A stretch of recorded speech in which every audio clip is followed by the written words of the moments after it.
They aimed their questions like arrows at her past, trying to shame her on live television. Her accent grew stronger with each word, as truth and dignity silenced the room. They hoped to capture her stumbling over words, cameras positioned to catch every fleeting expression. Her quiet dignity wasn't in their calculated script, as she prepared to reveal the truth they never expected. The Metropolitan Museum of Art's Grand Hall gleamed with impossible elegance. Crystal chandeliers casting golden light across a sea of designer gowns and bespoke suits as the annual Children's Education Foundation. Gala transformed the already magnificent space into something almost ethereal. Beneath the polished marble, beneath the practiced smiles and air kisses, tension simmered like invisible currents. This wasn't just a charity event, but a carefully choreographed performance where New York's elite and political figures navigated complex hierarchies under the watchful gaze of the media elite. Alex Mitchell adjusted his custom-tailored jacket, catching his reflection in a gilded mirror. 15 years at Progressive Media had taught him exactly how to blend, how to look like he belonged in spaces reserved for the powerful and privileged. His producer, Sarah, whispered into her sleek headset, confirming his position near the east entrance to the waiting camera crew, knowing that Mitchell wasn't like other political reporters. He didn't chase predictable sound bites or settle for pre-approved questions. He created moments, viral confrontations that drove traffic, generated engagement, and built his reputation as the journalist politicians and celebrities feared most on the charity circuit. Tonight, his target was Melania Trump, former First Lady and continuing public figure, but more importantly to Mitchell, a symbol of contradictions he deemed worthy of exposure, confrontation, and public humiliation for his network's eager audience. Sarah's voice buzzed in his earpiece, alerting him that security had confirmed Mrs. Trump would arrive in approximately 7 minutes through the northwest entrance with her small team, and as Mitchell surveyed the room one final time, mentally rehearsing his carefully designed questions, meant not to gather information, but to provoke, to corner, to expose what he considered the hypocrisy of conservative figures in liberal New York. The gala continued around him. Foundation executives engaged in animated conversation. Celebrities greeted donors with practiced warmth. Photographers captured carefully curated moments that would fill tomorrow's society pages and social feeds. Near the champagne fountain, acclaimed fashion designer Marcus Way chatted with a group of society figures, occasionally glancing toward the entrance where guests arrived in waves of expensive fabric and blinding jewelry, remarking to no one in particular, "I heard Mitchell is here. Someone should warn Melania." It was well known throughout New York society what an interview with Alex Mitchell meant. Not conversation, but confrontation. Not journalism, but calculated provocation designed to generate viral clips at the expense of whoever entered his crosshairs. Across the grand space, Jennifer Hayes, Melania's chief of staff of 5 years, was already scanning for potential issues. Her experienced eye-noting camera positions, reporter placements, and potential ambush points. A decade guiding public figures through media minefields had given her an almost supernatural ability to sense danger before it materialized, and something about Mitchell's positioning, his too casual stance, his calculated observation, triggered immediate concern. She reached for her phone to alert Mrs. Trump's security detail, though it might already be too late. A subtle shift in energy moved through the crowd, announcing Melania's imminent arrival without words, the almost imperceptible change that occurs when genuine presence enters a room, even before being seen. Alex felt his pulse quicken slightly, the familiar anticipation that preceded his most successful viral moments. "Remember," Sarah's voice returned to his ear, "we need something explosive on immigration, on her modeling past, on the contradictions, something shareable." He acknowledged the command with a slight touch to his earpiece, knowing he had built his brand on moments like this, on manufacturing confrontations that appeared spontaneous but were carefully designed for maximum impact. "The first team will approach with standard questions," Sarah continued. "Then you move in when her guard is down." Near the bar, a young server watched the entrance with undisguised curiosity, whispering to a colleague about how she had never seen the former First Lady in person, wondering if she was really as cold as the media often portrayed her. "I heard she's actually really nice to the staff," her colleague replied. "My cousin worked an event at the UN last year. said she thanked every single person individually. Mitchell would have dismissed such observations instantly. 15 years of crafting narratives had convinced him of the story he wanted to tell, the persona he intended to expose, the contradiction he planned to highlight for audience consumption. Jennifer Hayes finally spotted him, recognizing his purposeful stance, the subtle positioning of his camera crew, the calculated casual demeanor that preceded his ambush interviews, and she moved quickly through the crowd, hoping to intercept, to redirect, to protect her client from the confrontation being orchestrated. But the room was crowded, the path indirect, and Mitchell saw his opportunity approaching. His finger tapped twice against his glass, the signal to his camera operator Keith, who immediately began moving into position with practiced invisibility, the hallmark of experienced media professionals who specialized in capturing unguarded moments of the powerful. "Perfect positioning," Sarah confirmed in his ear. "We've got multiple angles covered." Mitchell nodded imperceptibly, his expression shifting from a calculated observer to the warm, approachable mask he wore when setting up his targets for the kill, as lights near the northwest entrance brightened slightly, signaling an arrival of significance. The subtle security presence materialized first, two professionals in dark suits, eyes constantly scanning, earpieces in place, and then she appeared. Melania Trump stepped into the grand hall, elegance personified in a tailored midnight blue gown, her composure evident in every measured step, her expression warm but dignified. Unlike many celebrities and political figures who moved with practiced indifference, she paused often, acknowledging staff, greeting security personnel, making brief but genuine eye contact with those she passed. There was none of the performative exhibition that characterized many public figures, just a composed grace that seemed to exist for its own sake rather than for cameras or public consumption. The whispers followed her like ripples, some admiring, some curious, some critical. The inevitable wake of someone who had occupied such a complex position in the public consciousness. Mitchell watched, calculating, noting her movements, her patterns, the brief moments when her security detail created space, when she might be most accessible, most vulnerable to his planned approach. He cataloged details with practiced precision, the composed smile, the subtle nods of acknowledgement, the way she focused complete attention on whoever she spoke with, rather than scanning the room for more important interactions. These were all potential pressure points, potential contradictions to highlight, potential openings for the questions he had spent days crafting for maximum impact, maximum discomfort, maximum viral potential. "Engagement on our live feed is already climbing," Sarah's voice confirmed in his ear. "Viewers love the anticipation. They know what's coming." The familiar validation reinforced his approach. People didn't tune in for respectful exchanges or thoughtful discussions. They wanted confrontation, wanted discomfort, wanted the satisfaction of seeing composure cracked, seeing the powerful squirm under pressure they couldn't control. Mitchell straightened his tie, checked his reflection once more in a decorative mirror. Appearance mattered, especially for the high-definition close-ups that would accompany whatever viral moment he managed to create. His expression practiced, his questions memorized, his approach planned for maximum audience impact, not journalistic substance. This wasn't about learning or understanding. This was about content creation, about generating the emotional reactions that drove engagement in the fragmented attention economy of digital media. Sarah's voice returned. "Perfect timing. She's heading toward the center display. 2 minutes." Mitchell began his approach, moving with the practiced casualness of someone who belonged, who had every right to initiate conversation, who wasn't planning an ambush designed to provoke reaction rather than illuminate truth. As he moved, he noted Jennifer Hayes approaching from the opposite direction, her expression revealing that she had recognized him, recognized his intention, recognized the potential for a manufactured moment at her client's expense. It would be a race now, whether he could reach Melania before her chief of staff could intervene, could warn, could redirect.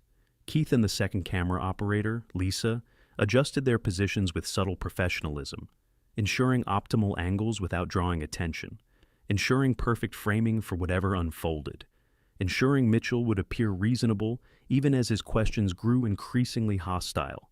It was a dance they had performed countless times, turning public figures into content, turning confrontation into currency in the attention economy of modern media. Across the room, Marcus Way had noticed the developing situation, his expression showing concern as he recognized the familiar pattern of an ambush interview in preparation. He caught the eye of the event organizer, Sophia Chen, gesturing subtly toward Mitchell with a questioning look. But it was too late for intervention, too late for redirection, too late to prevent what was about to unfold. Mitchell was already within 15 feet of his target, his approach timed perfectly to intercept Melania as she finished speaking with an elderly donor, as her security detail was momentarily creating space for the next interaction, as the cameras found their perfect positions for capturing whatever followed. "Mrs. Trump," he called, his voice carrying just the right notes of respect and authority. "Might I have just a moment of your time?" She turned, her expression revealing no recognition of danger, no awareness of the trap being laid. The cameras already recording, already capturing what Mitchell intended to become her most uncomfortable public moment since leaving the White House. "Of course," she replied with characteristic poise, unaware of the calculated nature of this seemingly chance encounter, unaware of the producers watching remotely, unaware of the audience already gathering across platforms, drawn by the promise of confrontation, of discomfort, of a public figure cornered for their entertainment. "Alex Mitchell, Progressive Media," he introduced himself, extending his hand with practiced charm as Keith zoomed in, capturing the moment of initial contact, the foundation of what would follow. "We're speaking with attendees tonight about the Foundation's important work supporting immigrant children." She nodded, appearing genuinely engaged with the stated topic. "It's a vital cause," she began. "Educational opportunity for all children, regardless of background." Mitchell nodded, feigning interest, allowing her to complete her thought before executing the practiced pivot, the sudden shift in topic and tone that had become his signature move, his ambush journalism trademark that had built his reputation as the reporter who created news rather than merely reporting it. But what he didn't know, what Sarah couldn't anticipate from the production van, what 15 years of manufacturing viral moments hadn't prepared him to recognize, was that Melania Trump wasn't like his previous targets, and the exchange about to unfold wouldn't follow his carefully crafted script, wouldn't deliver the expected outcome, wouldn't reinforce the comfortable certainties the audience had tuned in to witness. Because sometimes, the most powerful moments happen when carefully constructed narratives collide with unexpected authenticity, when the trap reveals more about the hunter than the hunted, when composed dignity refuses to surrender to manufactured provocation. The cameras focused on her perfect composure. Each question designed to crack the polished surface, they mistook her silence for weakness, her accent for simplicity, not seeing the strength forged through years of public scrutiny. Melania smiled with practiced warmth that somehow still carried genuine appreciation as Alex Mitchell positioned himself beside her, the practiced choreography of his ambush interview already in motion. The Metropolitan Museum's Grand Hall continued buzzing around them, the charity gala's attendees moving in the currents of expensive fabric and quiet influence, unaware they were about to witness a carefully orchestrated confrontation designed for digital consumption. Keith, the primary camera operator, adjusted his focus with subtle expertise, ensuring perfect framing as Mitchell began with seemingly innocuous questions about the Children's Education Foundation, his tone carrying the perfect balance of professional interest and personal charm that had disarmed countless targets over 15 years of manufacturing viral moments. "The Foundation does remarkable work," Mitchell began, his voice calibrated to convey sincerity his producer knew was merely tactical. "What drew you to this particular cause?" The question was harmless, intentionally so, the first move in a strategy of escalation designed to establish rapport before the calculated pivot to confrontation. Melania responded with genuine engagement, her accent still present but her English precise after decades in America. "Education creates possibility," she said, her voice measured and clear. "Every child deserves opportunity regardless of circumstance. This foundation builds bridges where systems have failed." Mitchell nodded attentively, though his eyes betrayed the performance, not listening but waiting, not engaging but preparing, his attention already fixed on the questions to come, rather than the answers being offered. Sarah's voice buzzed in his earpiece. "Good opening. Let her expand, then hit the immigration angle."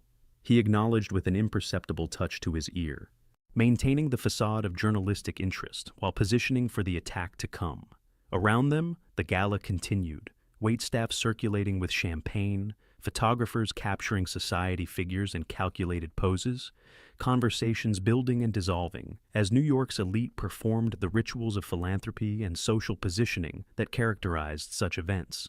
Jennifer Hayes had almost reached them now, recognizing the developing situation, her expression revealing professional concern as she noted Keith's camera angle, Mitchell's practiced stance, the subtle positioning that signaled imminent confrontation rather than genuine interview. Near the central display, Marcus Way whispered something to event organizer Sophia Chen, both watching with growing concern as they recognized Mitchell's approach for what it was. Not journalism, but provocation. Not information seeking, but content creation at a subject's expense. Melania continued speaking about educational initiatives with surprising detail and evident knowledge, unaware of the trap being laid, the cameras capturing every micro-expression, every gesture, every moment of unguarded engagement that would soon be tested by deliberate provocation. "It's interesting you mention systems failing children," Mitchell said, his tone shifting slightly, the first subtle indication of the pivot to come. The change was imperceptible to casual observers, but immediately recognizable to media professionals present. The slight hardening around the eyes, the barely noticeable adjustment in posture, the preparation for confrontation disguised as conversation. "Your husband's administration had specific policies affecting immigrant children that many educators criticized harshly. How do you reconcile supporting this foundation while having been part of those decisions?" The question hung in the air, not genuinely seeking understanding, but deliberately creating contrast, manufacturing contradiction, establishing the framework for viral content built on discomfort rather than insight. Sarah's voice returned to his ear, approving, "Perfect setup. Push harder if she deflects." Keith zoomed tighter. Lisa adjusted her position for a secondary angle, both capturing what they anticipated would be the beginning of an uncomfortable exchange perfect for audience consumption across platforms. Melania paused briefly, her expression revealing neither surprise nor defensiveness at the abrupt shift. Just momentary consideration before responding with the same measured tone. "Policy disagreements are important in democracies," she said, her voice steady. "But this foundation's work transcends politics, helping children directly, immediately, regardless of who holds office." The response was thoughtful, reasonable, disappointing to Mitchell, who had expected either defensive retreat or emotional reaction, either of which would have served his content creation purposes more effectively than composed engagement. Sarah pressed in his ear. "Too diplomatic. Hit the family separation angle directly. We need reaction."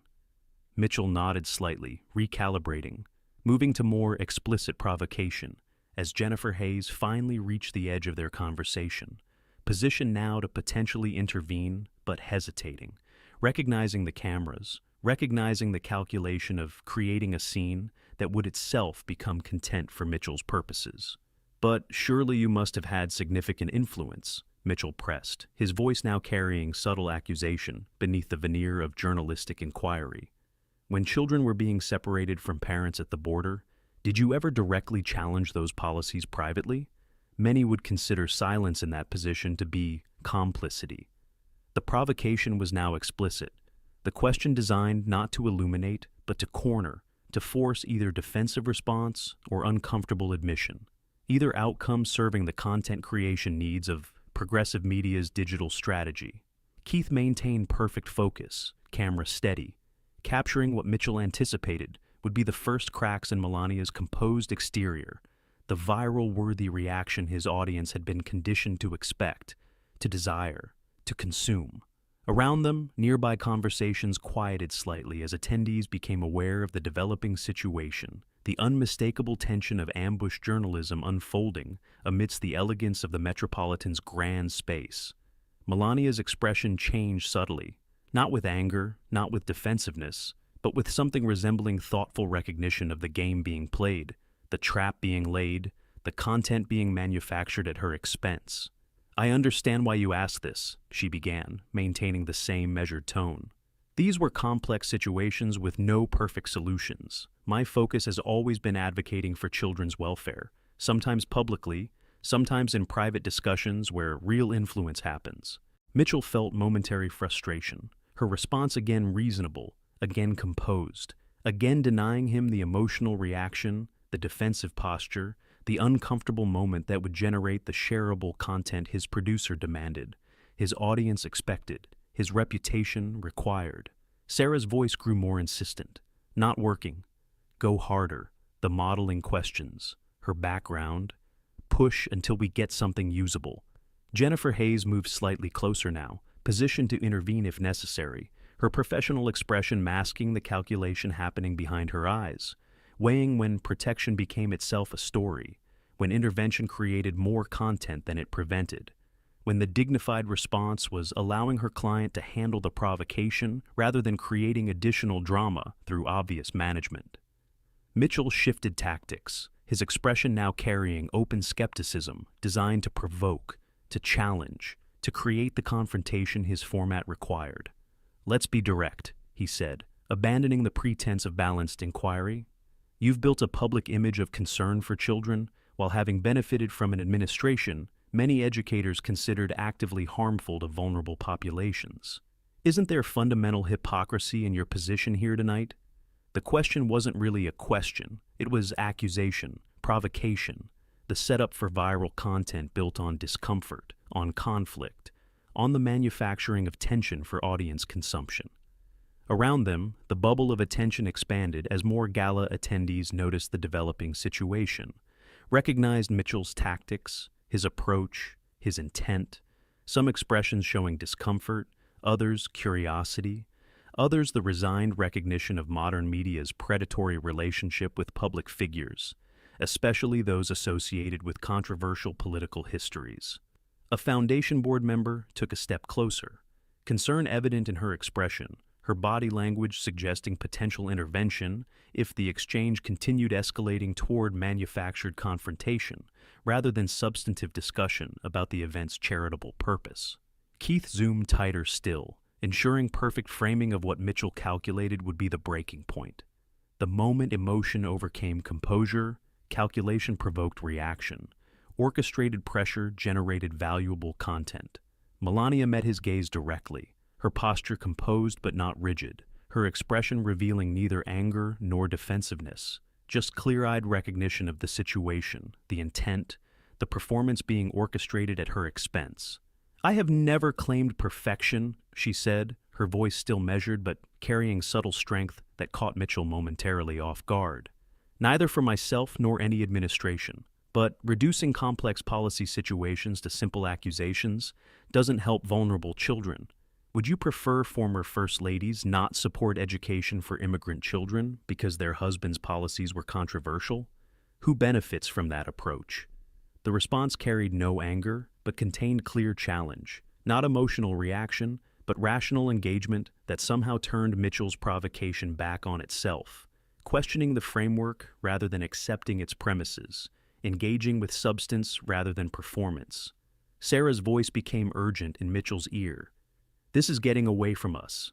Change tactics. Go personal. The modeling history. The Einstein visa questions. We need something emotional." Mitchell felt the interview slipping, from his controlled provocation to something resembling actual conversation, from manufactured confrontation to substantive exchange. Not what his format demanded, not what his audience expected, not what his career had been built upon creating. He recalibrated quickly, preparing his most personal questions, his most provocative implications, his most reliable tactics for generating the emotional responses that translated to engagement metrics, to viewer retention, to professional advancement in the attention economy of modern media. But as he opened his mouth to deliver his next calculated provocation, as Keith maintained perfect focus, as Lisa captured the widening response from onlookers, Mitchell failed to recognize that the dynamic had already shifted in ways his 15 years of manufacturing confrontation hadn't prepared him to navigate. That composure might prove more powerful than provocation, that dignity might transcend calculation, that authentic presence might render orchestrated performance suddenly, unexpectedly hollow, each interruption designed to break her train of thought. The cameras tightened on her face, seeking signs of anger. The crowd fell silent as the questions grew more point, her calm voice somehow filling the room with unexpected strength.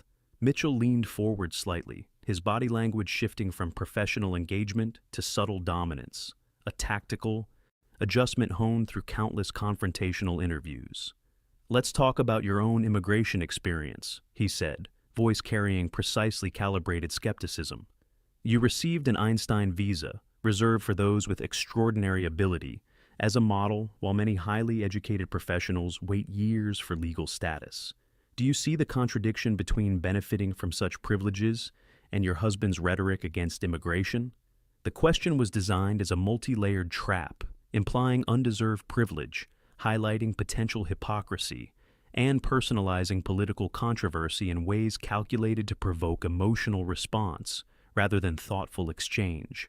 Keith's camera zoomed tighter, focusing on Melania's eyes, seeking any flicker of discomfort, any micro-expression of anger that could become the thumbnail image for millions of views across platforms. Sarah's voice buzzed with approval in Mitchell's ear. "Perfect angle. Keep pushing there. We need reaction footage." Around them, the previously ambient conversations had quieted as nearby attendees recognized the developing confrontation, the deliberate provocation, the calculated attempt to create content at a public figure's expense in a space meant for charity and celebration. Melania began to respond, her voice still measured despite the obvious provocation. "The immigration system has complexities and imperfections that—" Mitchell cut her off immediately. The interruption itself a tactical choice, a deliberate power move designed to disrupt composed thought, to prevent complete response, to establish dominance over the exchange. "But surely you recognize the perception of hypocrisy," he pressed, voice rising slightly. "Benefiting personally from immigration policies while supporting an administration that vilified immigrants?" The interruption was jarring, the redirection aggressive, the framing deliberately provocative, all calculated to create the emotional reaction, the defensive response, the uncomfortable moment that would drive engagement metrics across progressive media's platforms. Jennifer Hayes took another step forward, her professional concern evident now as the confrontational nature of the exchange became unmistakable to everyone within earshot. But Melania subtly raised her hand, a small gesture indicating she wished to handle the situation herself. "Immigration policy involves difficult balances," Melania began again, her accent more noticeable now, but her diction precise. "Between compassion and security, between opportunity and—" Mitchell interrupted once more forcefully this time, the tactic now explicit, the strategy clear to everyone watching. "Prevent complete thoughts, prevent nuanced response, prevent anything that might contradict the narrative being constructed through selective editing and provocative framing. Your husband's administration enacted policies widely condemned by human rights organizations," he stated flatly, abandoning the pretense of questions for direct accusation. "Children in cages became the defining image of that approach. As an immigrant and a mother, how did you justify your silence?" The provocation was now explicit, the intent undisguised, the attempt to manufacture viral content through deliberate confrontation obvious to everyone watching. A few feet away, Sophia Chen, the event organizer, whispered urgently to her assistant, "This is completely inappropriate for a charity event. Should we intervene?"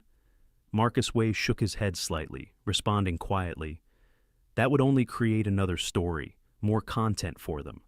Look at her, she's handling it." Indeed, Melania's posture remained composed, her expression revealing neither anger nor distress, despite the increasingly hostile framing, the deliberate provocations, the calculated attempt to create an emotional response for camera consumption. Around them, the bubble of attentive silence expanded as more gala attendees noticed the developing situation. Conversation quieting as attention focused on the confrontation unfolding amid crystal champagne flutes and museum masterpieces. "I understand the emotional response to those images," Melania replied, her voice still steady, still measured. "Any situation involving children deserves our deepest concern. My work, both during and after the White House, has focused on children's well-being across many circumstances." Mitchell shook his head dismissively, the gesture captured perfectly by Keith's camera, the visual language of the exchange now explicitly confrontational, as Mitchell abandoned journalistic pretense for more direct provocation. "That sounds like a prepared statement rather than a genuine answer," he said, voice carrying open skepticism. "The public never heard you directly challenge those policies. Your Be Best campaign rang hollow to many, while children were suffering under your husband's directives. The statement wasn't a question at all, but direct accusation, direct challenge, direct attempt to provoke the defensive response, the emotional reaction, the moment of discomfort that would generate the viewership his producer demanded, his platform required, his career depended upon creating." Sarah's voice was urgent now in his earpiece. "Perfect. Keep pushing exactly like that. We're getting great reaction online already." Lisa, the second camera operator, had widened her shot slightly to capture not just the exchange, but the growing audience of gala attendees, now watching with expressions ranging from discomfort to disapproval, to the unmistakable recognition of ambush, journalism unfolding in a space meant for philanthropy, for celebration, for the social performance of charitable concern. Foundation board members exchanged concerned glances. Security personnel shifted their positions slightly. Jennifer Hayes maintained her protective proximity while respecting her client's clear desire to handle the situation herself. Melania took a small breath, a moment of centered focus that Mitchell immediately recognized as the preparation for response, rather than the emotional reaction he sought to provoke. Working from within complex situations often requires... He cut her off again, the interruption now aggressive, now explicit in its intent to prevent substantive response, to maintain control of narrative, to create the appearance of evasion rather than the reality of thoughtful engagement. "Let's be direct," he pressed, voice hardening further. "You've built a public image around concern for children, while having been married to a man whose policies many consider actively harmful to children. How is that not fundamentally hypocritical?" The framing was perfect for viral content, personal yet political, accusatory yet ostensibly focused on policy, designed to force either defensive response or uncomfortable concession, either outcome serving the content creation, purposes that motivated the entire exchange.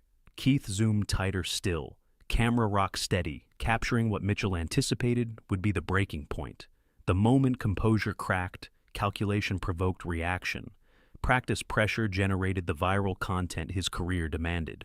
Around them, the silence had become complete in their immediate vicinity. The contrast striking between the elegant surroundings, the charitable purpose, and the deliberate provocation unfolding before dozens of witnesses who recognized the manufactured nature of the confrontation, the calculated attempt to create discomfort for audience consumption. A security team member moved slightly closer, positioned now to end the exchange if necessary, his expression revealing professional assessment of a situation, potentially requiring intervention. Melania's eyes met Mitchell's directly, a gaze that somehow carried neither anger nor dismissal, but something unexpected, a clear-eyed recognition of the game being played, the trap being laid, the content being manufactured at her expense. When she spoke again, her voice carried a quality that caught Mitchell momentarily off guard, not defensive, not emotional, not reactionary, but quietly authoritative in ways his preparation hadn't anticipated. His approach hadn't accounted for. His strategy hadn't been designed to counter. "Mr. Mitchell," she began, "I understand what you're attempting to create here." The simplicity of the acknowledgement, the directness of the observation, created a momentary shift in the dynamic, from interrogation to recognition, from subject responding to observer noting, from reactive to proactive, in ways Mitchell hadn't expected and Sarah couldn't direct him to counter. "Progressive media sent you to create a confrontational moment," she continued, voice steady and clear. "Not to understand complex situations or discuss this foundation's important work, helping immigrant children access education." The observation was delivered without accusation, without emotional charge, just simple acknowledgement of the reality everyone watching already recognized, the manufactured nature of the confrontation, the performative quality of Mitchell's outrage, the calculated attempt to create content through provocation rather than substance. Sarah's voice was suddenly urgent in Mitchell's ear. "Cut her off! Redirect immediately. Don't let her control the framing."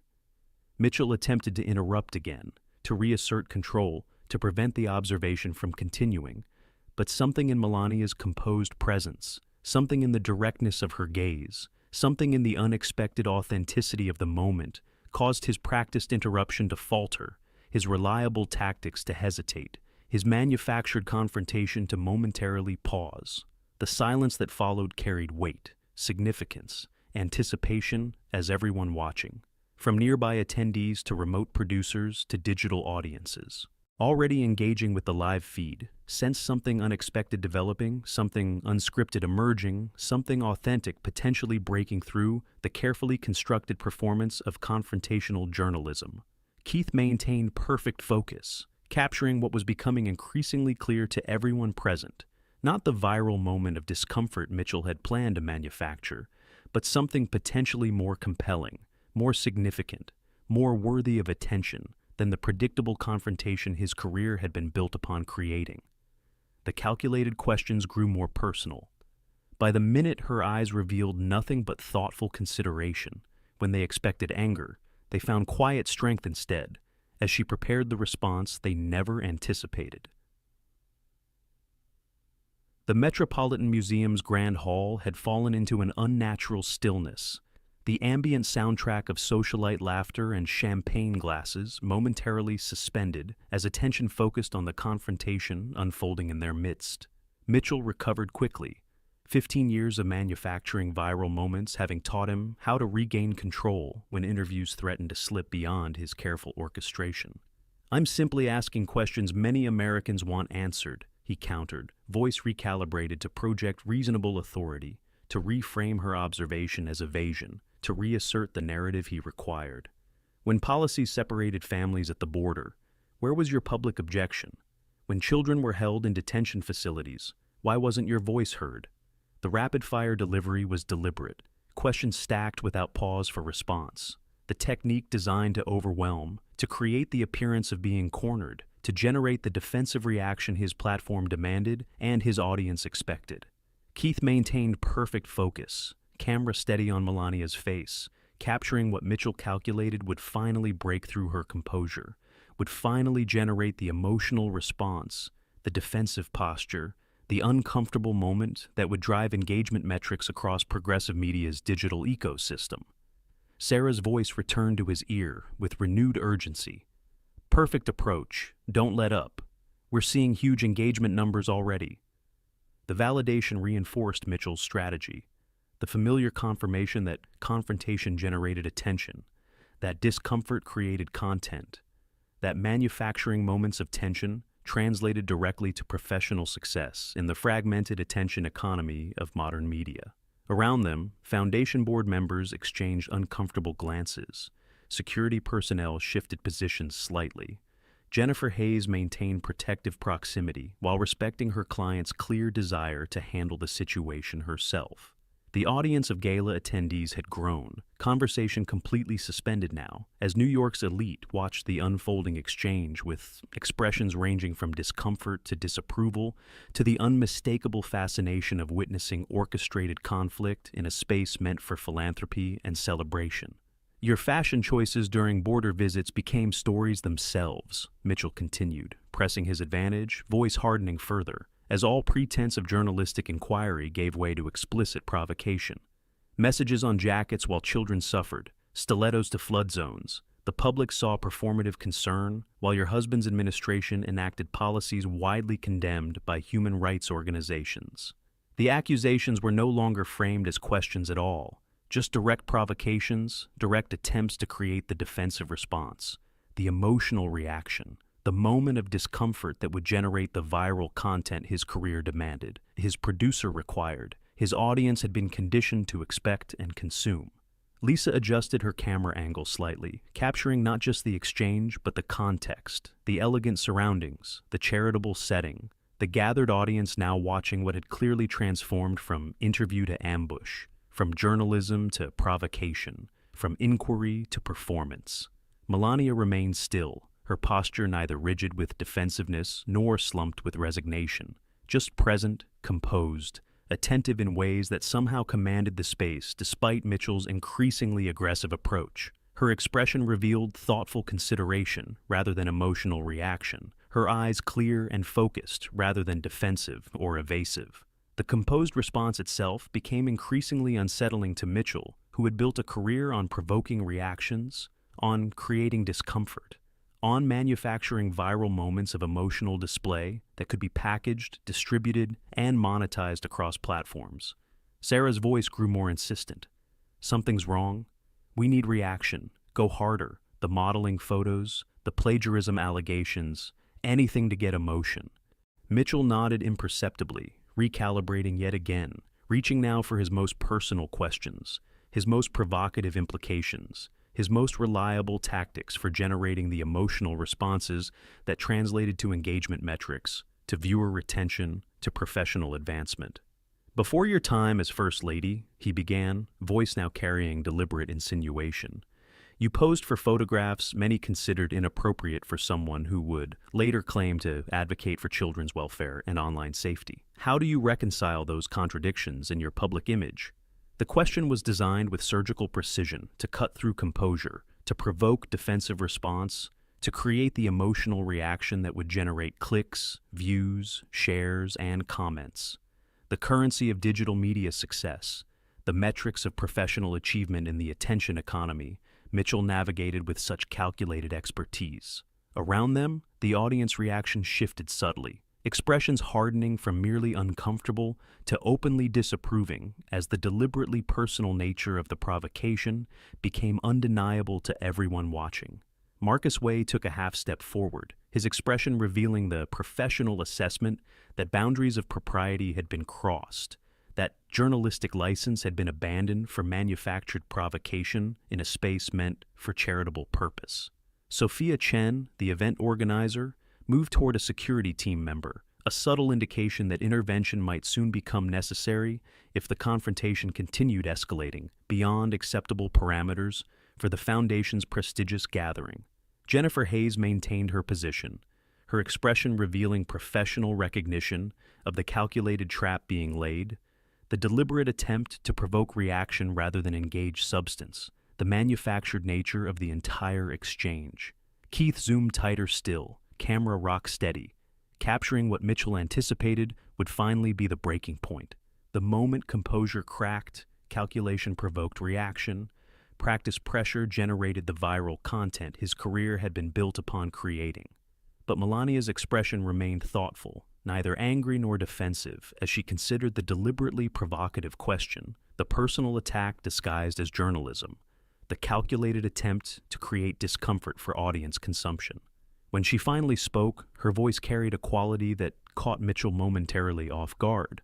Not emotional reaction, but measured reflection, not defensive posture, but thoughtful engagement with something deeper than the provocation itself. "You know," she began, her accent present but her English precise, "I have never claimed perfection in my journey. The simplicity of the acknowledgement, the authenticity of the response, created another subtle shift in the dynamic, from subject defending to person reflecting, from reactive to contemplative, in ways Mitchell's approach hadn't been designed to accommodate, hadn't been structured to counter. My life has chapters, like anyone's. Modeling was part of my past, one step in a long journey that brought me here today." The response carried no defensiveness, no apology, no emotional reactivity, just straightforward acknowledgement of reality, of complexity, of the human dimensions beyond the flattened caricatures Mitchell's format required, his platform demanded, his audience had been conditioned to expect. Sarah's voice was urgent now in Mitchell's ear. "This isn't working. Cut her off. Go harder. The language issues, the citizen question. Anything to get reaction footage." Mitchell attempted to interrupt again, to prevent the thoughtful response from continuing, to redirect toward more provocative territory. But Melania continued speaking, not raising her voice, not showing anger, just maintaining her thought with a composed presence that somehow commanded attention more effectively than confrontation, that somehow created space for completion rather than fragmentation, that somehow transformed interruption from power move to obvious rudeness visible to everyone watching. "What interests me," she continued, her gaze direct and clear, "is why media platforms believe creating conflict serves public understanding better than actual conversation about important issues. The observation was delivered without accusation, without emotional charge, just direct engagement with the reality everyone present already recognized, the manufactured nature of the confrontation, the performative quality of Mitchell's approach, the calculated attempt to create content through provocation rather than substance. Around them, the gathered audience had grown completely silent, attention fully focused on an exchange that had unexpectedly shifted from familiar pattern to something else entirely. Not the predictable confrontation everyone had been conditioned to expect, but something more authentic, more substantive, more worthy of genuine attention than manufactured conflict and orchestrated discomfort. Mitchell felt the interview slipping completely beyond his control now, from his calculated provocation to something resembling actual conversation, from manufactured confrontation to authentic exchange, from content creation to human interaction in ways that threatened everything his approach required, his format demanded. His career had been built upon generating. His expression betrayed momentary uncertainty, the unfamiliar sensation of tactical failure, of strategy collapse, of formula breakdown in real time before dozens of witnesses and thousands of viewers already engaged with the live feed across platforms. Sarah's voice became increasingly panicked in his ear. "Shut this down. Redirect immediately. We're losing the narrative completely." Mitchell attempted to reassert control, his voice hardening with barely concealed frustration. As his reliable tactics failed, his practiced approach faltered, his manufactured provocation yielded unexpected authenticity rather than predictable reaction. "The questions I'm asking reflect legitimate concerns about your public roles and private actions," he insisted, abandoning pretense entirely for direct confrontation. "Your silence during controversial policies, your contradictory public image, your privileged immigration path compared to those suffering under your husband's directives, these aren't manufactured issues but genuine contradictions that demand explanation." The statement was delivered with practiced authority, with professional indignation, with the calculated righteousness that had generated countless viral moments throughout his media career. But something had shifted in the atmospheric dynamics of the exchange. Something had transformed in the power balance of the interaction. Something had changed in the fundamental nature of the confrontation itself. From Mitchell controlling the narrative to Melania somehow reclaiming authentic space, from subject reacting to person engaging, from manufactured content to genuine exchange in ways Mitchell hadn't anticipated, hadn't prepared for, hadn't experienced in 15 years of creating viral moments through calculated provocation. Keith's camera captured it all, not the emotional reaction, the defensive posture, the uncomfortable moment Mitchell had planned to generate, but something potentially more compelling, more significant, more worthy of genuine attention than the predictable confrontation his career depended upon manufacturing. And as Melania prepared to respond again, as Mitchell struggled to regain control of the exchange, as the gathered audience watched with unexpected attention, something emerged in that elegant space. Not the viral moment of manufactured discomfort progressive media had planned to capture and distribute, but something authentically human breaking through the calculated performance of confrontational journalism. Something genuine emerging from beneath the artificial constraints of media formulas and predetermined narratives. Something real transcending the hollow rhythms of provocation and reaction that had defined political discourse for too long. The room fell completely silent, waiting for her response. His final question designed to be impossibly cruel. Her eyes reflected something they never expected to see as authentic truth. Silenced manufactured conflict forever. The Metropolitan Museum's Grand Hall had transformed now, the elegant charity gala, suspended in a moment of unexpected tension as Mitchell played his final card, his most provocative question, his calculated attempt to break through composure with personal attack designed specifically to provoke emotional response. "Let's address what many consider the central contradiction," he said, voice carrying deliberate insinuation, eyes narrowed slightly with practiced skepticism honed through years of manufacturing viral confrontation. "You've presented yourself as an advocate for dignity and respect, particularly for women and children, while remaining married to a man repeatedly accused of disrespecting both. Was your silence purchased with privilege, with lifestyle, with status that immigrant families lacking your advantages could never access?" The question hung in the air, brutal in its implications, personal in its attack, designed with surgical precision to cut through composure, to force defensive reaction, to create the emotional response that would generate the viral content his career demanded. His producer required, his audience had been conditioned to expect and consume.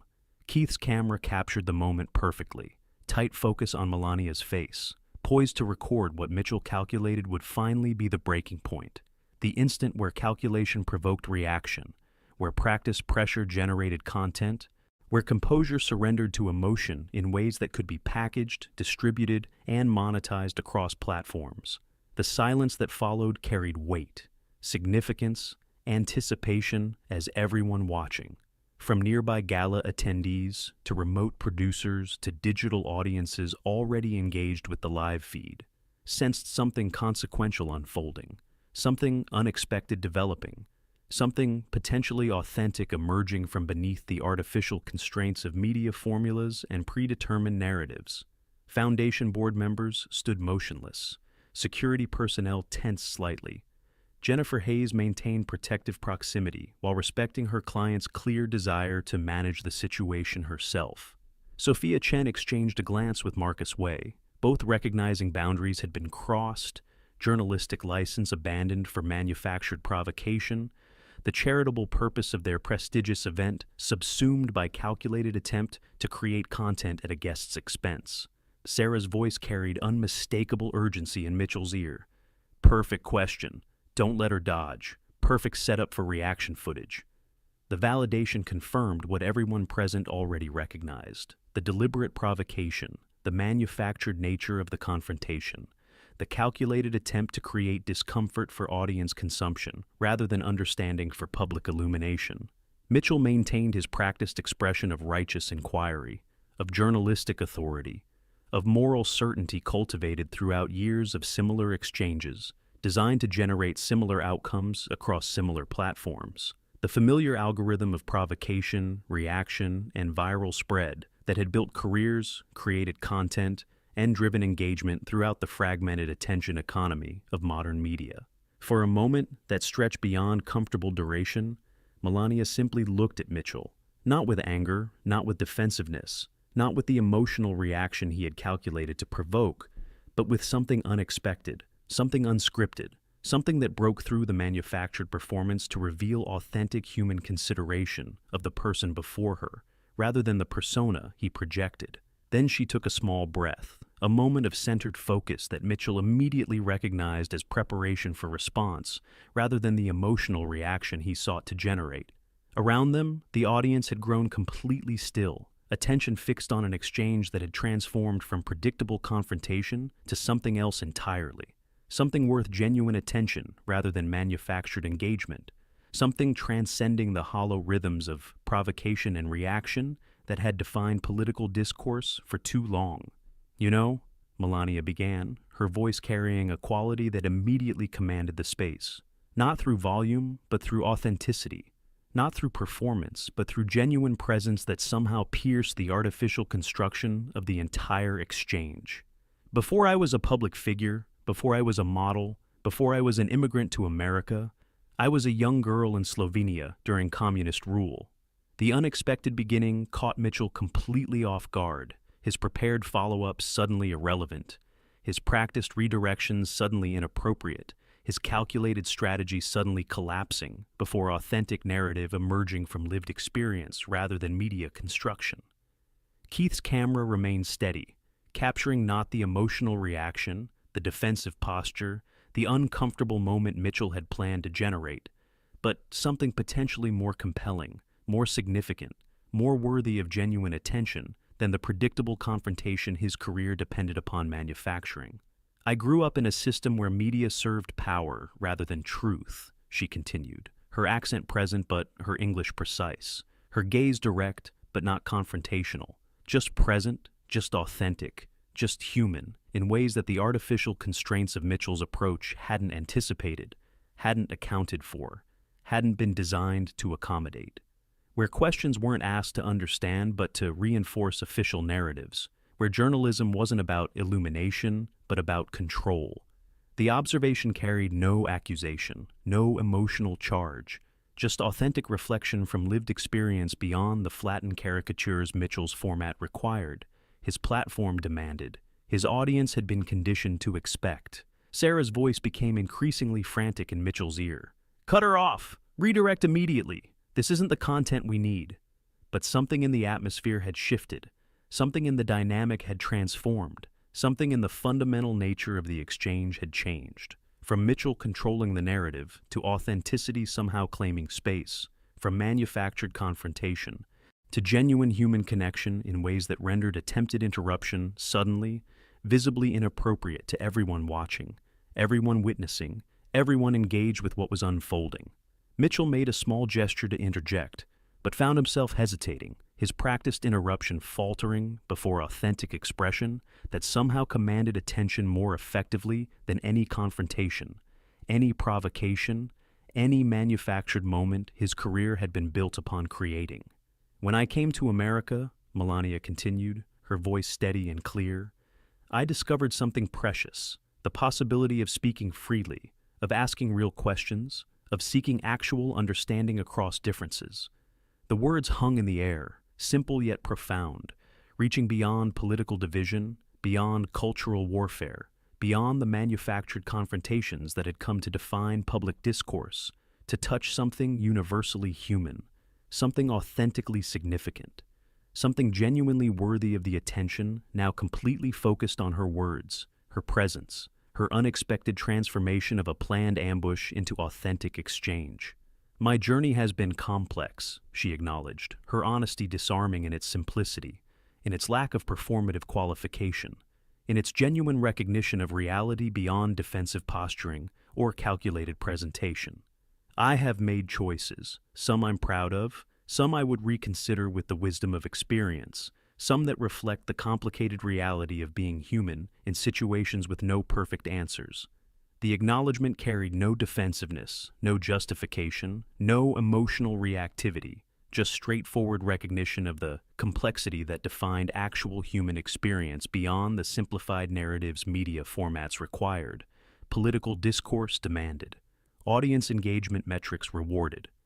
Around them, the gathered crowd had transformed, from spectators of anticipated confrontation to witnesses of unexpected authenticity, from consumers of manufactured conflict to participants in genuine exchange, from passive audience to engaged listeners, captivated by something real, breaking through the artificial constraints of performative media, of calculated provocation, of orchestrated outrage designed for distribution rather than understanding.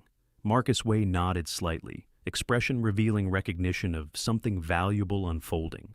Sophia Chen watched with undisguised attention, her professional assessment visible in her focused engagement, with words transcending the hollow performance of confrontation initially orchestrated at her event.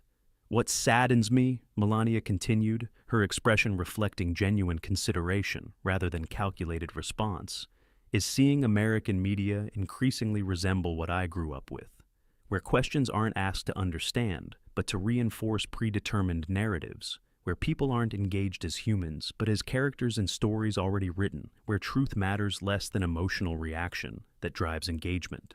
The observation was delivered without anger, without accusation, just clear-eyed recognition of patterns visible to everyone watching, everyone witnessing, everyone participating in the ecosystem of information and attention that shaped contemporary discourse across platforms, across divisions, across the fragmented landscape of modern media.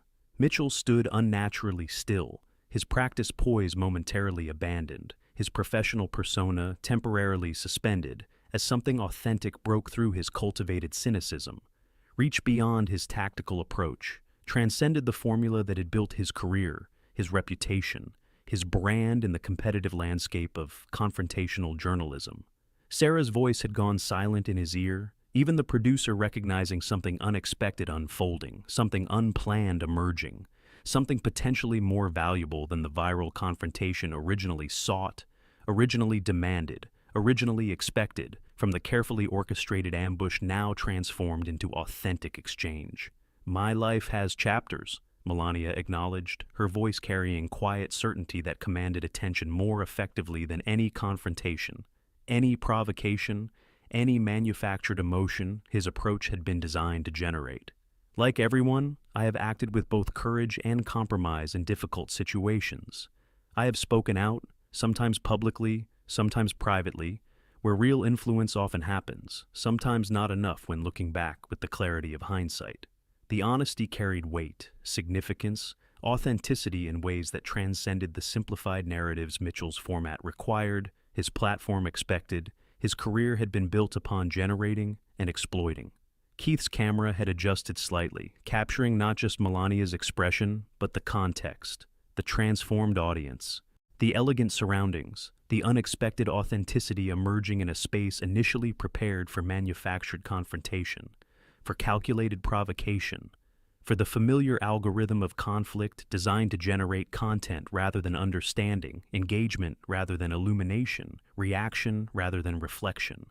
Lisa had widened her shot further, documenting not just the exchange but the atmosphere, the complete attention, the respectful silence, the unexpected transformation of ambush into something genuinely worthy of the focus, now directed toward authentic voice, breaking through performed outrage, through orchestrated confrontation, through calculated provocation designed for distribution rather than discovery. And as Melania continued speaking, her voice clear, her perspective authentic, her humanity undeniable in ways that transcended political division, that bridged cultural warfare, that illuminated something universally significant beyond manufactured conflict. Everyone watching, everyone witnessing, everyone engaged, understood they were experiencing not the viral moment of discomfort. Progressive media had planned to capture and distribute, but something infinitely more valuable: genuine exchange across difference, authentic voice beyond caricature, human connection transcending the artificial constraints of media performance that had limited discourse, understanding, and engagement for far too long. The cameras still recorded every word and gesture, but something had changed in the very air they breathed. What began as ambush transformed into real connection, as genuine humanity replaced calculated performance. The Metropolitan Museum's Grand Hall felt different now.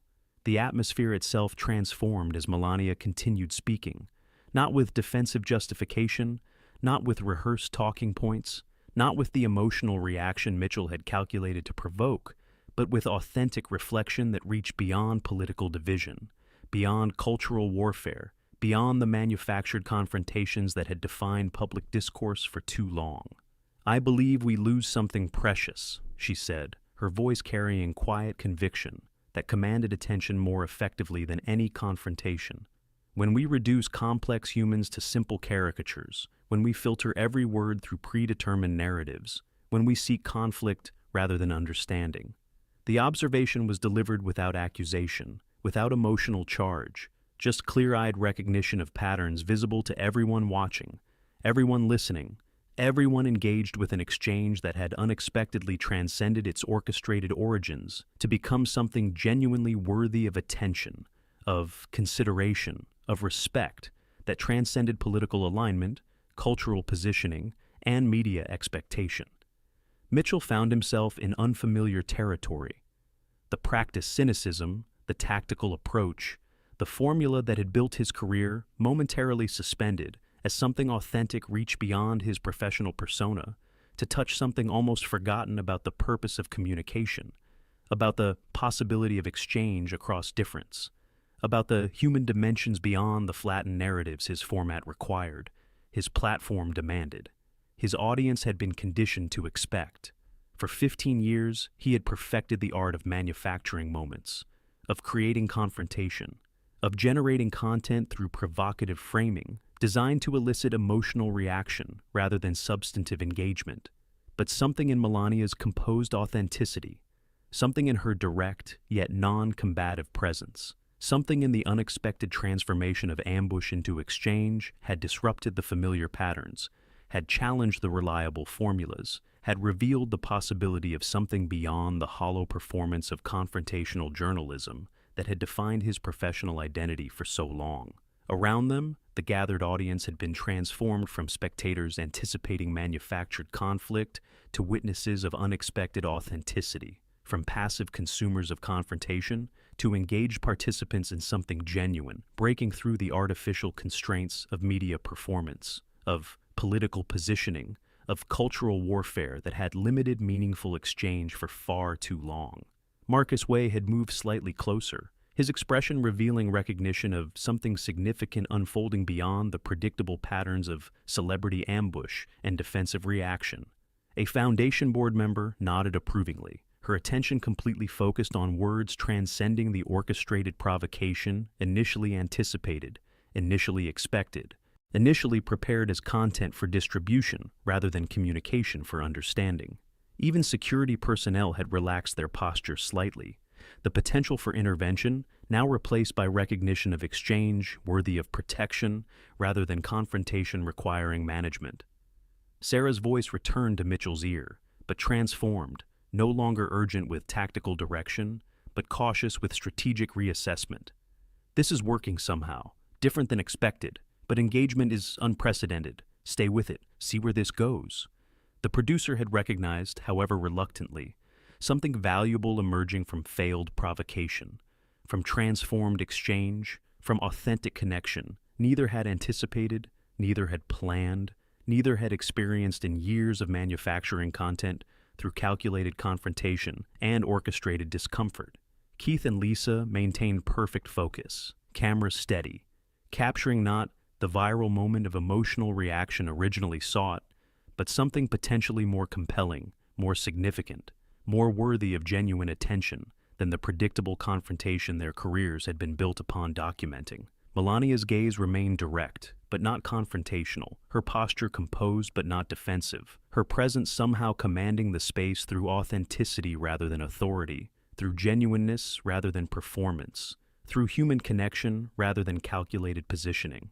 I have watched how media narratives flatten complex realities, she continued, how predetermined stories about immigrants, about women, about public figures prevent genuine understanding of complicated situations where there are no perfect choices, only difficult balances with inevitable imperfections.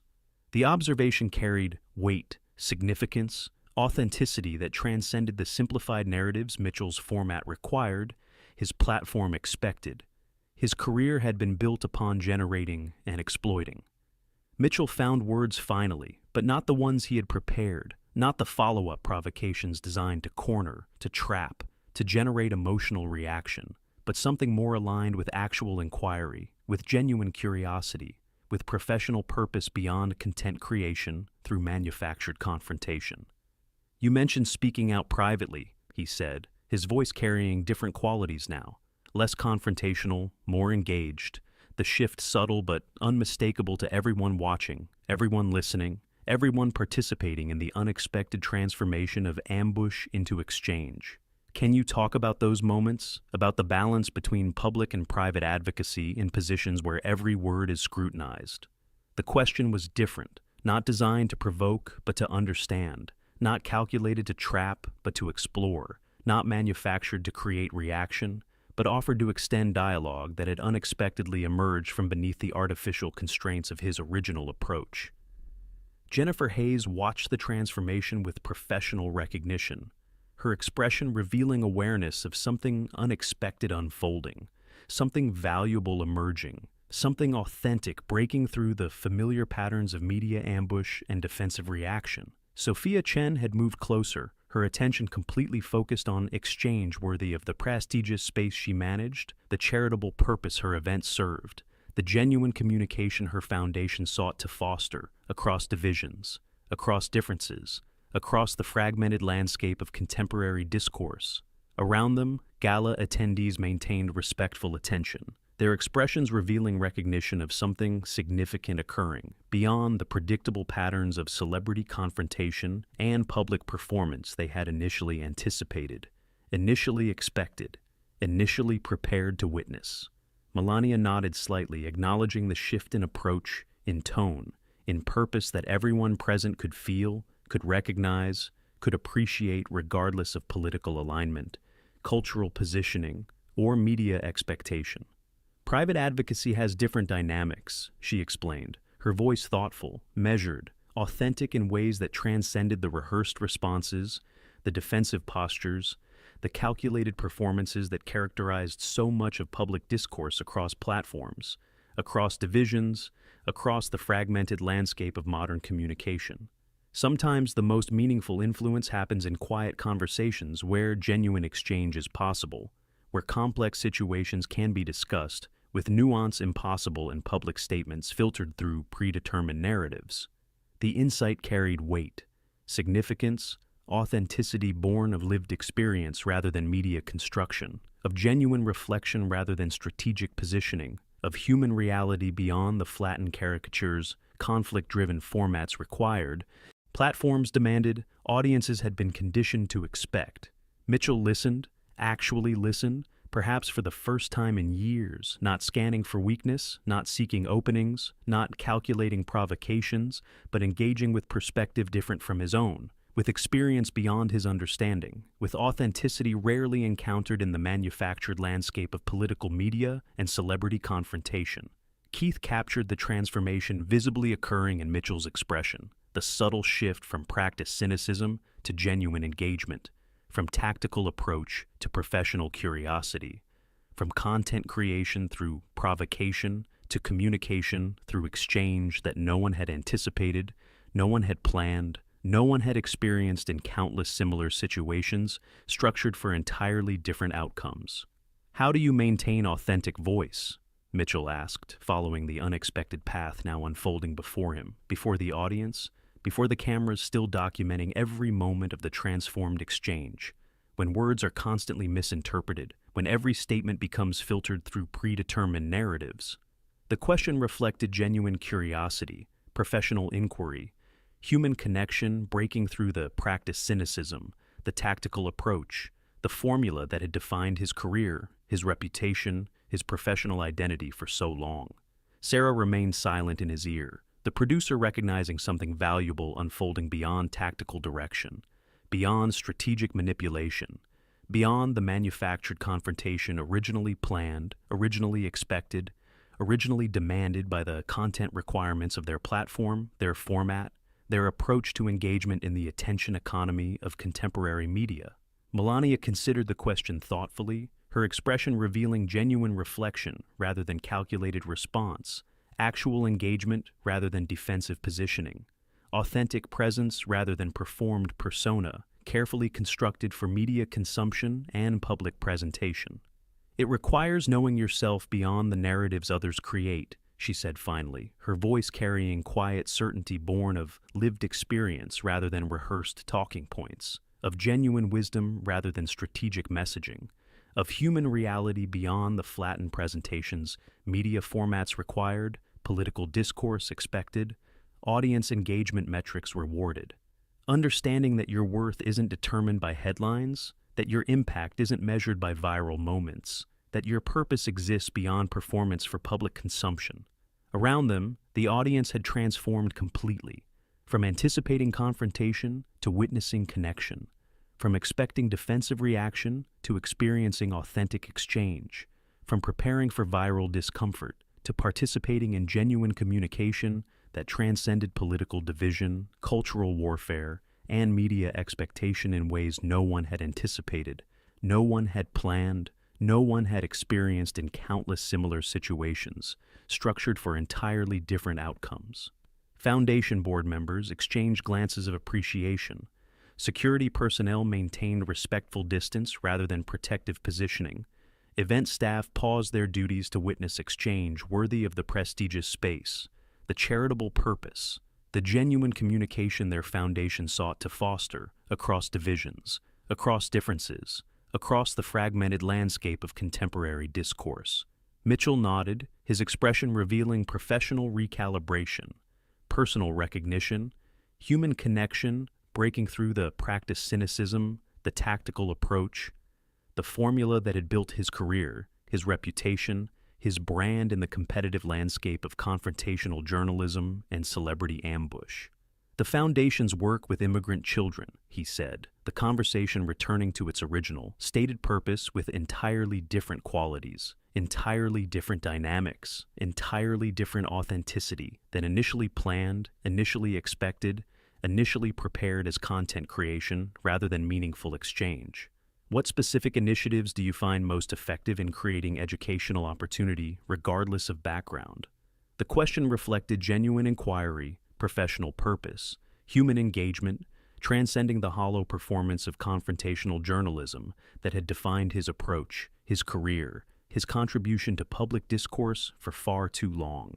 And as Melania responded with detailed knowledge, with genuine passion, with authentic engagement that illuminated the Foundation's work, the challenges faced by immigrant children, the possibilities created through educational opportunity regardless of background.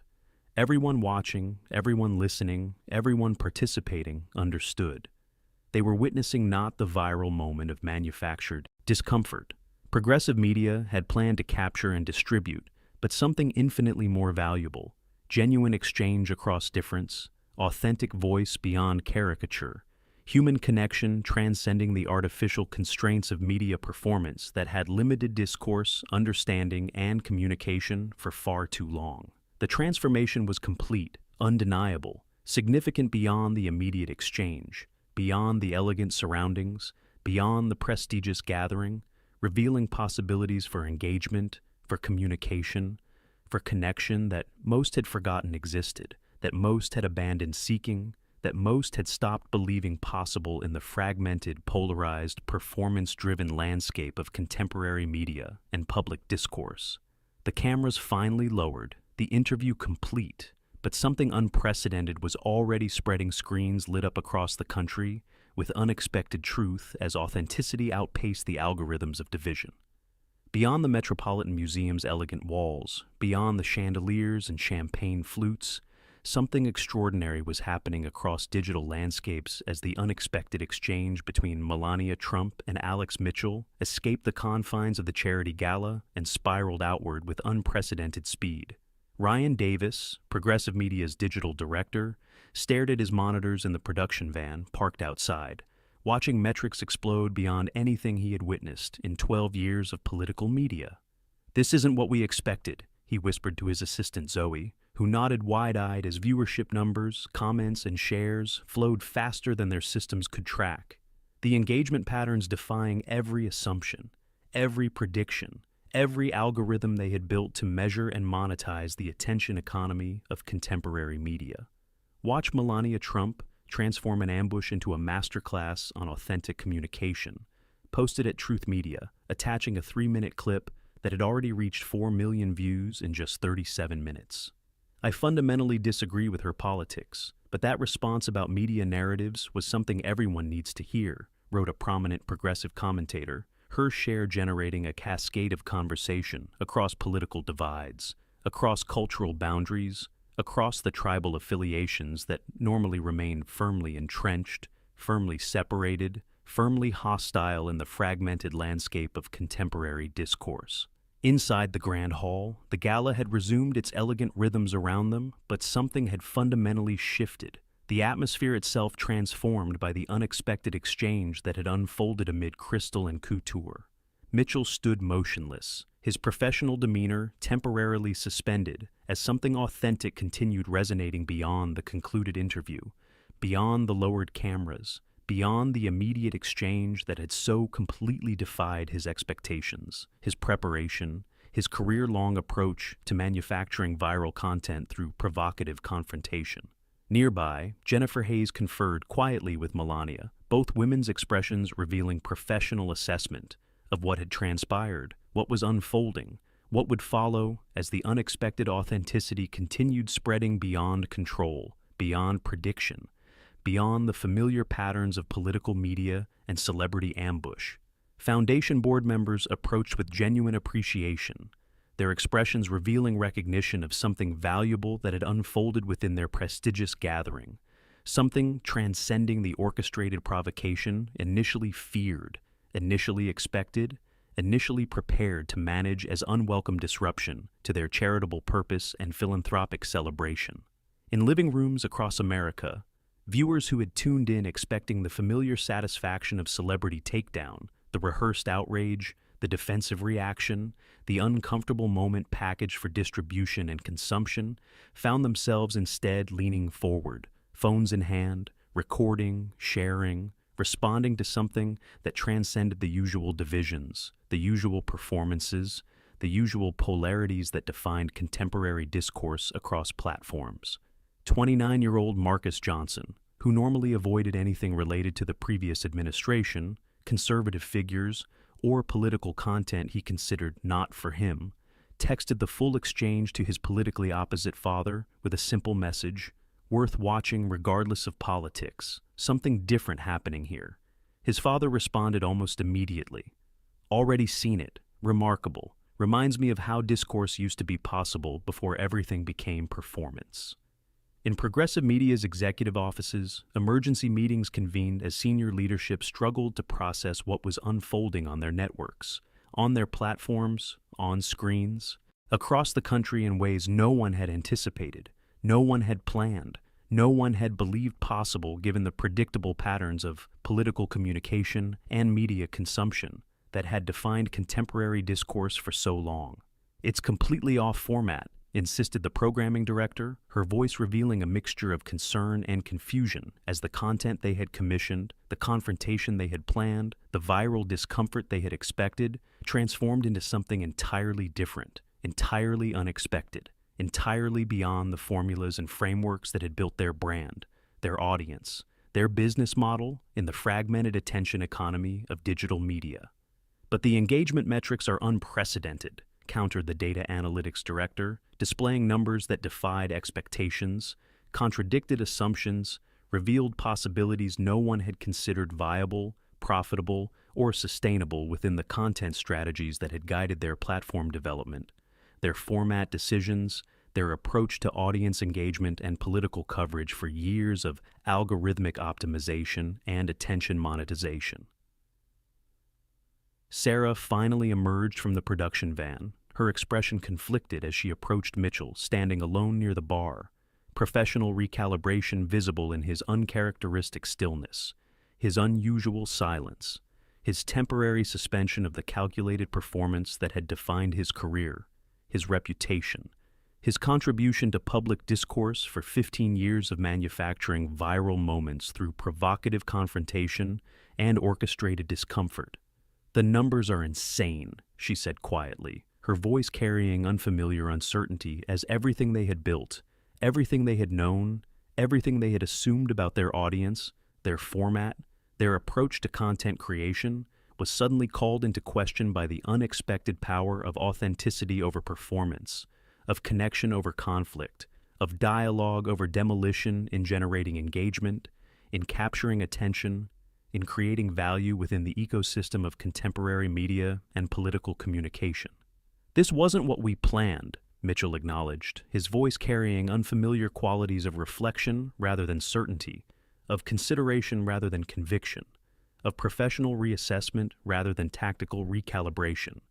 "But it might be more valuable than what we normally manufacture.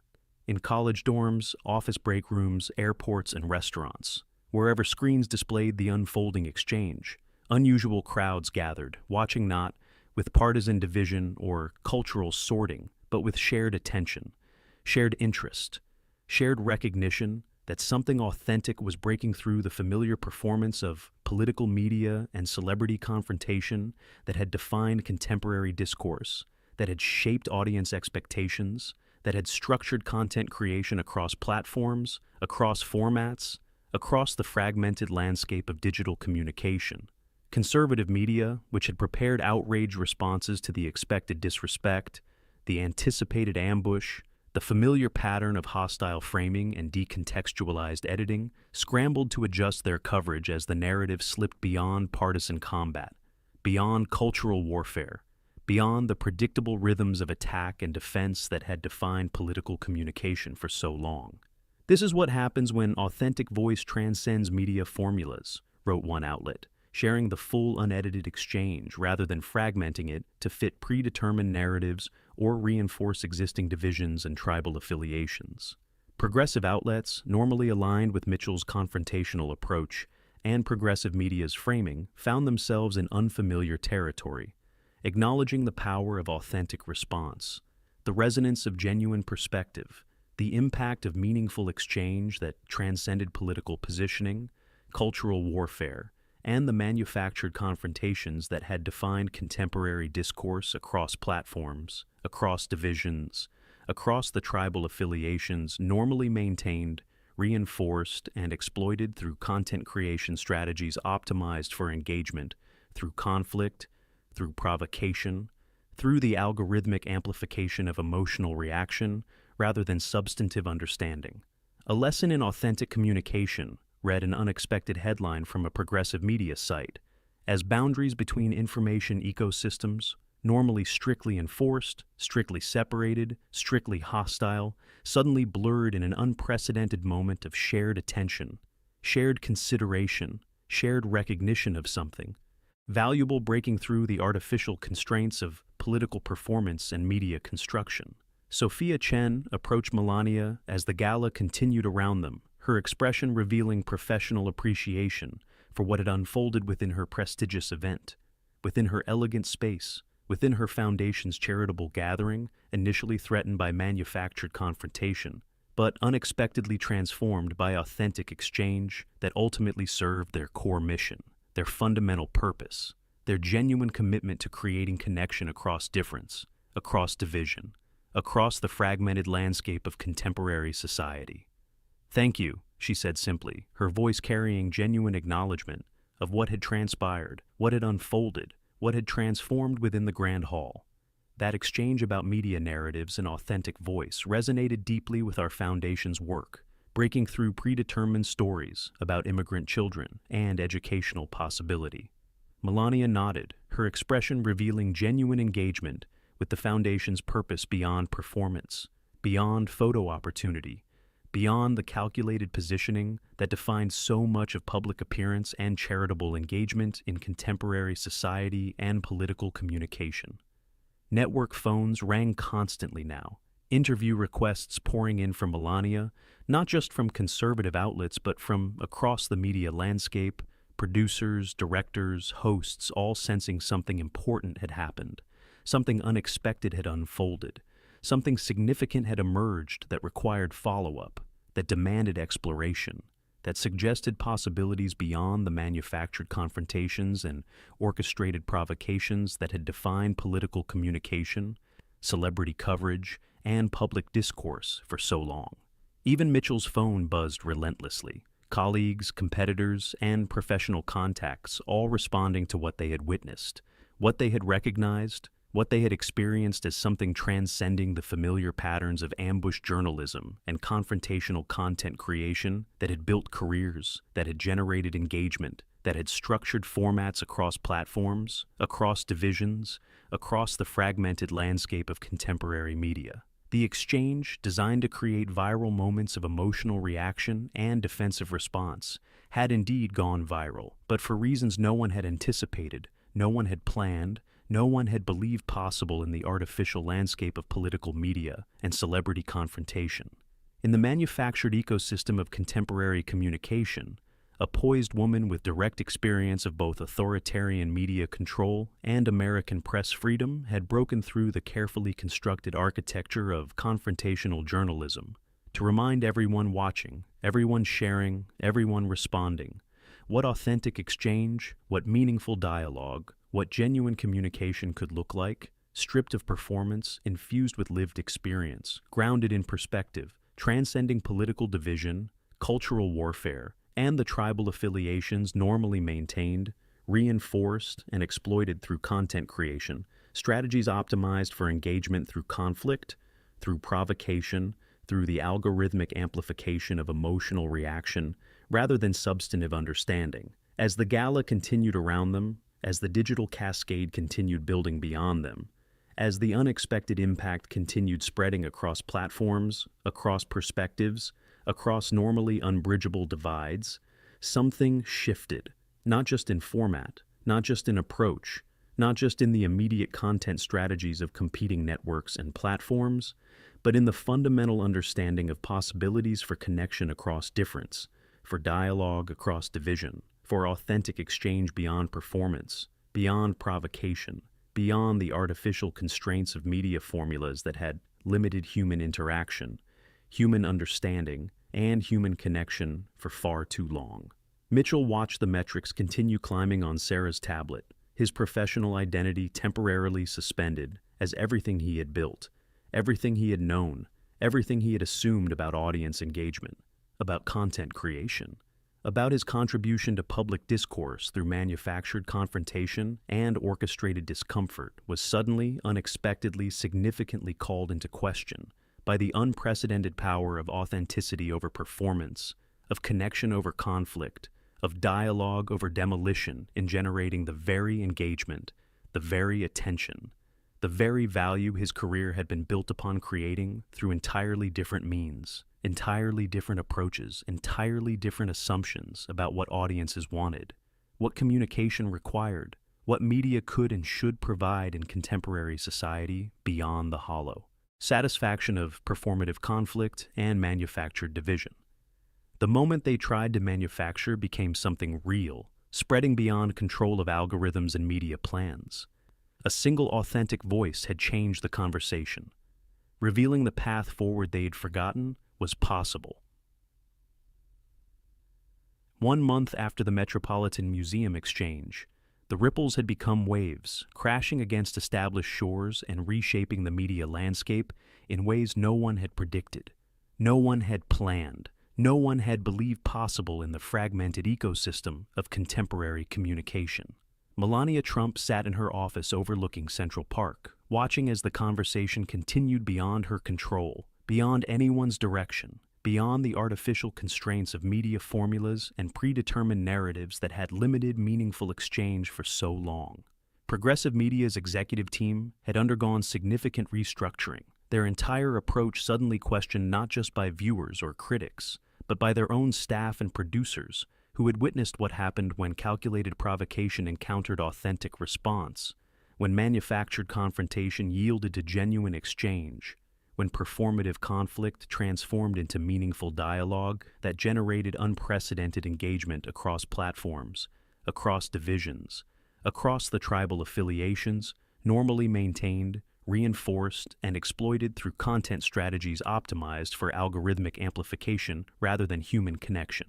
The full unedited exchange had been viewed over 120 million times across platforms and demographics, transcending usual media bubbles and reaching people who normally avoided political content, celebrity interviews, or anything associated with tribal affiliations and cultural positioning. They had been conditioned to reject, to dismiss, to ignore within the fragmented landscape of contemporary discourse. Media analysts wrote lengthy pieces examining the unexpected phenomenon, the hunger for authentic exchange revealed in those unscripted minutes when orchestrated provocation transformed into genuine dialogue, when predetermined narratives surrendered to lived experience, when performative confrontation yielded to meaningful communication that generated unprecedented engagement across normally unbridgeable divides. Columbia's School of Journalism had already incorporated the full exchange into their core curriculum, professors using it to illustrate both the limitations of confrontational approaches and the possibilities of authentic engagement beyond the formulas, frameworks, and formats that had defined political coverage and celebrity interviews for decades of performance-driven media and attention monetization. Alex Mitchell, known for his ambush tactics and provocative confrontations, had taken 3 weeks of uncharacteristic leave, his usual media presence suspended, as he processed what had happened, what it meant, what it revealed about his approach, his career, his contribution to public discourse through manufactured content and orchestrated discomfort, designed for distribution rather than understanding, for engagement rather than illumination, for attention rather than connection in the competitive landscape of contemporary media.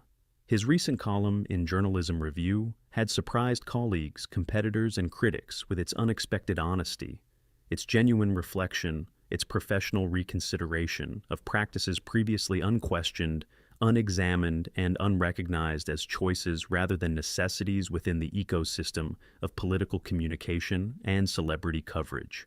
"I've been asking myself," he wrote in a passage widely shared across platforms, "whether I've been contributing to understanding or merely to division, whether I've been illuminating issues or merely exploiting them for metrics, whether I've been serving audiences or conditioning them to expect and consume the empty calories of performative conflict rather than the substantive nourishment of genuine exchange. His candor, uncharacteristic and unexpected, had itself generated significant response across the media landscape. Professionals recognizing something important in his willingness to reconsider, to evolve, to acknowledge the limitations and consequences of approaches previously celebrated, rewarded, and reinforced throughout the attention economy of contemporary communication. Progressive media's ratings had transformed, not diminished as some had predicted, but shifted dramatically in composition, drawing viewers who had previously avoided political content entirely, finding nothing of value in partisan combat, nothing of substance in performative conflict, nothing worth attention in manufactured confrontation designed to reinforce existing beliefs rather than illuminate different perspectives or foster genuine understanding across difference. Their new format, piloted across platforms and programs, emphasized substantive exchange, respectful engagement, and illuminating context rather than provocative framing, emotional triggering, and algorithmic optimization that had defined their previous approach to content creation, audience engagement, and attention monetization in the fragmented landscape of contemporary media. Media competitors had followed suit, revising formats, approaches, and assumptions about what audiences wanted, what engagement meant, what responsibility they bore to democratic discourse beyond the hollow satisfaction of reinforced division, beyond the empty calories of performative conflict, beyond the artificial constraints of predetermined narratives that had limited meaningful exchange across platforms, across divisions, across the tribal affiliations normally maintained, reinforced, and exploited through content strategies optimized for engagement rather than understanding, for attention rather than illumination, for consumption rather than connection. 3 major networks had already announced significant format changes for their political coverage and celebrity interviews, moving away from ambush tactics, provocative framing, and manufactured confrontation toward approaches that prioritized substance, respected complexity, and acknowledged humanity beyond the flattened caricatures conflict-driven formats required, platforms demanded, and audiences had been conditioned to expect. Harvard's Shorenstein Center announced a special symposium examining the implications for political communication, media ethics, and the relationship between authenticity and engagement in contemporary discourse, bringing together professionals, academics, and analysts to explore what happened when performance yielded to authenticity, when provocation surrendered to dialogue, when predetermined narratives encountered lived experience in ways that generated unprecedented response across normally unbridgeable divides. The Children's Education Foundation had seen applications for volunteer roles triple, not just from predictable demographics, but from people across political spectrums, cultural positions, and tribal affiliations drawn to the authentic purpose, meaningful approach, and genuine impact revealed through Melania's unexpected engagement with their mission, their work, their contribution to creating opportunity for immigrant children beyond the political divisions and cultural warfare that normally surrounded such issues in contemporary discourse. Melania's phone rang again with another interview request, this time from a prestigious Sunday program, not to discuss politics or personalities, but to explore what had happened at the Metropolitan Museum, the moment authenticity transformed provocation, and what it might mean for cultural discourse beyond the artificial constraints of media formulas and political performance that had limited meaningful exchange for so long. She accepted, recognizing the responsibility that came with the unexpected attention, the unusual platform, the unique opportunity to build on what had started, to extend the conversation beyond a single moment into something more lasting, more meaningful, more valuable to a society hungry for authentic exchange across increasingly unbridgeable divides maintained, reinforced, and exploited through media. Ecosystems optimized for engagement through conflict rather than connection through understanding. Rebecca Chen, a viewer from Michigan who had watched the exchange with her college-age son, found themselves discussing substantive issues beyond partisan framing for the first time in years. The unexpected authenticity somehow creating space for genuine conversation, respectful disagreement, and meaningful exchange previously impossible within the fragmented landscape of contemporary discourse and family communication across political divides and generational differences. University communication departments reported increased interest in courses examining media, ethics, political discourse, and the relationship between authenticity and engagement in contemporary information and landscapes previously defined by performance, provocation, and the algorithmic amplification of emotional reaction, rather than substantive understanding or meaningful exchange across difference. The exchange had been translated into 17 languages, subtitled and shared across international borders, carrying implications beyond American politics into global conversations about authentic dialogue, media responsibility, and the possibility of communication across cultural, ideological, and tribal divides normally maintained, reinforced, and exploited through content strategies optimized for engagement through conflict rather than connection through understanding. Media watchdog organizations noted subtle but significant shifts in format and approach across political programming in the weeks following: more substance, less ambush; more conversation, less provocation; more complexity, less caricature. As competitors scrambled to capture the unprecedented audience, hunger for something beyond performance, beyond provocation, beyond the artificial constraints of media formulas that had limited meaningful exchange for so long.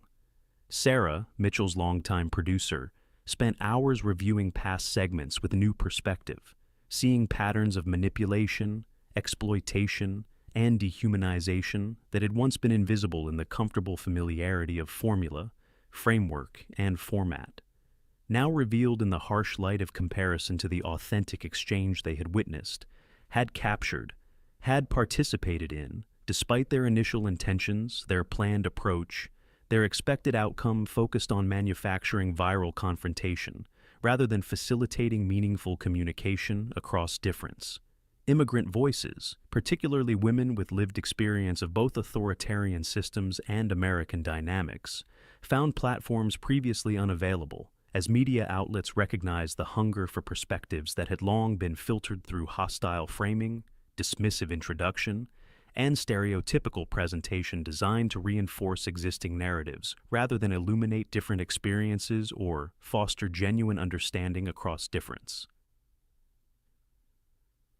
The Metropolitan Museum reported unprecedented interest in their educational initiatives and community engagement programs, particularly those focused on immigrant communities and cross-cultural understanding, direct response to the authentic moment that had unfolded within their elegant space, their prestigious gathering, their charitable event, initially threatened by manufactured confrontation, but unexpectedly transformed by genuine exchange that ultimately served their core mission, their fundamental purpose, their authentic commitment to creating connection across difference, across division, across the fragmented landscape of contemporary society.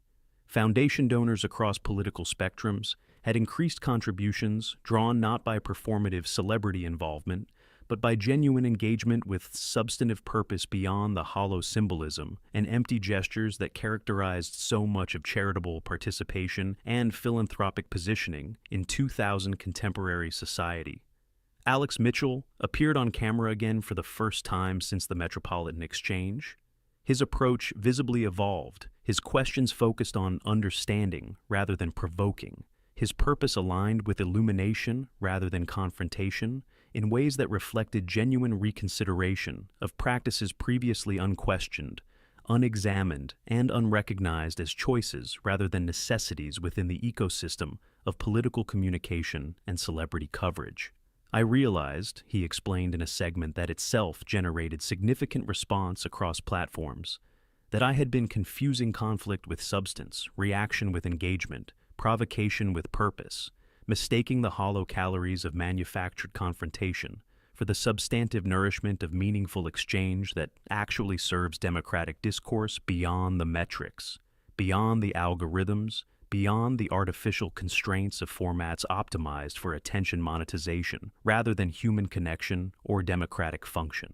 And Melania Trump understood the weight of this moment, the responsibility of this attention, the possibility created by unexpected authenticity breaking through the predetermined narratives and manufactured confrontations that had defined public discourse for so long. As she prepared for the upcoming interview, as she considered what mattered beyond performance, beyond provocation, beyond the artificial constraints of media formulas and political positioning, she recognized something significant in the hunger for authentic voice, for genuine exchange, for meaningful dialogue across increasingly unbridgeable divides maintained, reinforced, and exploited through media. Ecosystems optimized for engagement through conflict rather than connection through understanding. One exchange hadn't changed everything. The machinery of division still churned, the ecosystem of provocation still functioned. The algorithms of amplification still prioritized emotional reaction over substantive understanding across platforms, across divisions, across the tribal affiliations that characterize contemporary discourse and political communication. But something had shifted, something had opened, something had been revealed about what was possible, what was valuable, what was genuinely engaging beyond the formulas, frameworks, and formats that had limited meaningful exchange, human connection, and democratic function for far too long. If this story moved you, if it made you reconsider how media functions, how public figures communicate, how discourse unfolds across difference, share it.